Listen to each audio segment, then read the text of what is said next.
Orang Malaysia, terutamanya orang Melayu, suka akan topik berkaitan mistik dan hantu. Jika bersoal tentang hantu, pastinya lokasi atau tempat sering menjadi topik perbincangan mengenai perkara tersebut. Diakui, Malaysia juga punya banyak tempat atau kawasan yang lama terbiar dan berhantu. Bukan hanya yang ditinggalkan, ada antara tempat atau bangunan yang masih berfungsi turut dikaitkan dengan kemunculan hantu. Berikut adalah senarai tempat yang paling keras dan berhantu di Malaysia. Sebelum tu, jangan lupa tekan butang subscribe dan setkan loceng kepada all untuk update video-video kami yang terbaru. Highland Tower terletak di Hulu Kelang, Selangor. Highland Tower terbiar selepas satu tragedi runtuhan berlaku pada 11 Disember 1993. Tragedi runtuhan tersebut telah meragut 48 nyawa.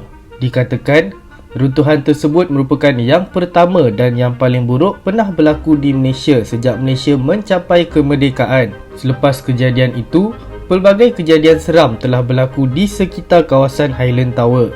Antaranya, kelihatan kelibat makhluk tanpa kepala dan suara wanita menangis sering didengari pada waktu malam. Amber Court.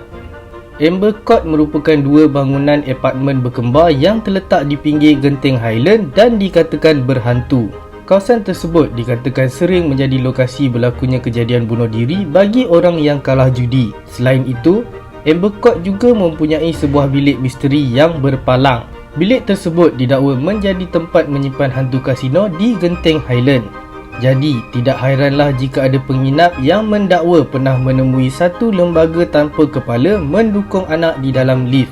Lebuh Raya Karak dibina bagi menghubungkan Kuala Lumpur dengan Karak. Lebuh Raya Karak mula dibuka untuk kegunaan ramai pada tahun 1977. Volkswagen kuning adalah antara hantu yang sering dikaitkan dengan Lebuh Raya Karak. Pemandu selalunya akan diganggu selepas melalui terowong Karak. Kisah Volkswagen tanpa pemandu ini dikatakan berpunca dari seorang isteri curang yang telah membunuh suaminya dengan kejam. Perempuan tersebut turut merampas kereta Volkswagen kuning milik suaminya. Mima Land mula beroperasi pada tahun 1971. Mima Land terletak di Gombak, Selangor dan sering menjadi tumpuan warga kota dan pelancong luar negara pada ketika itu. Bertahun-tahun menjadi tumpuan, pada tahun 1993, satu kemalangan maut telah berlaku di kawasan pampang luncur air gergasi yang melibatkan seorang warga Singapura. Kejadian tersebut mengejutkan ramai dan memaksa pihak Mima Land menutup sementara taman tema itu bagi tujuan pengubahsuaian dan penambahbaikan. Malangnya, setelah Mima Land dibuka semula setahun kemudian, pada bulan Mei 1994 berlaku pula kejadian tanah runtuh. Secara rasminya, Mima Land menamatkan operasi mereka pada 1 Januari 1995. Kini, Mima Land yang terbiar itu dikatakan berhantu, terutamanya pada waktu malam.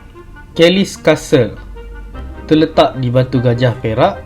Kelly's Castle merupakan sebuah rumah istana terbengkalai yang dibina oleh William Kelly Smith untuk dihadiahkan kepada isteri dan anak-anaknya.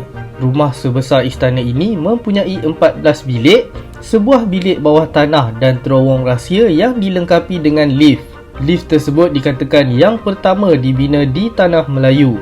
Namun, bangunan ini tidak sempat disiapkan kerana Kelly Smith meninggal dunia di pelabuhan Lisbon, Portugal ketika mengambil lift yang ditempah pada 11 Disember 1926. Banyak cerita seram mengenai tempat ini. Antaranya, jeritan kanak-kanak serta kelibat lelaki yang didakwa pemilik Kelly's Castle pernah dijumpai di Kelly's Castle. Kesimpulannya, hantu ada di mana-mana, tidak mengira tempat. Sebagai manusia biasa, sukar untuk kita melihat atau merasakan kehadirannya melainkan dengan keizinan Allah.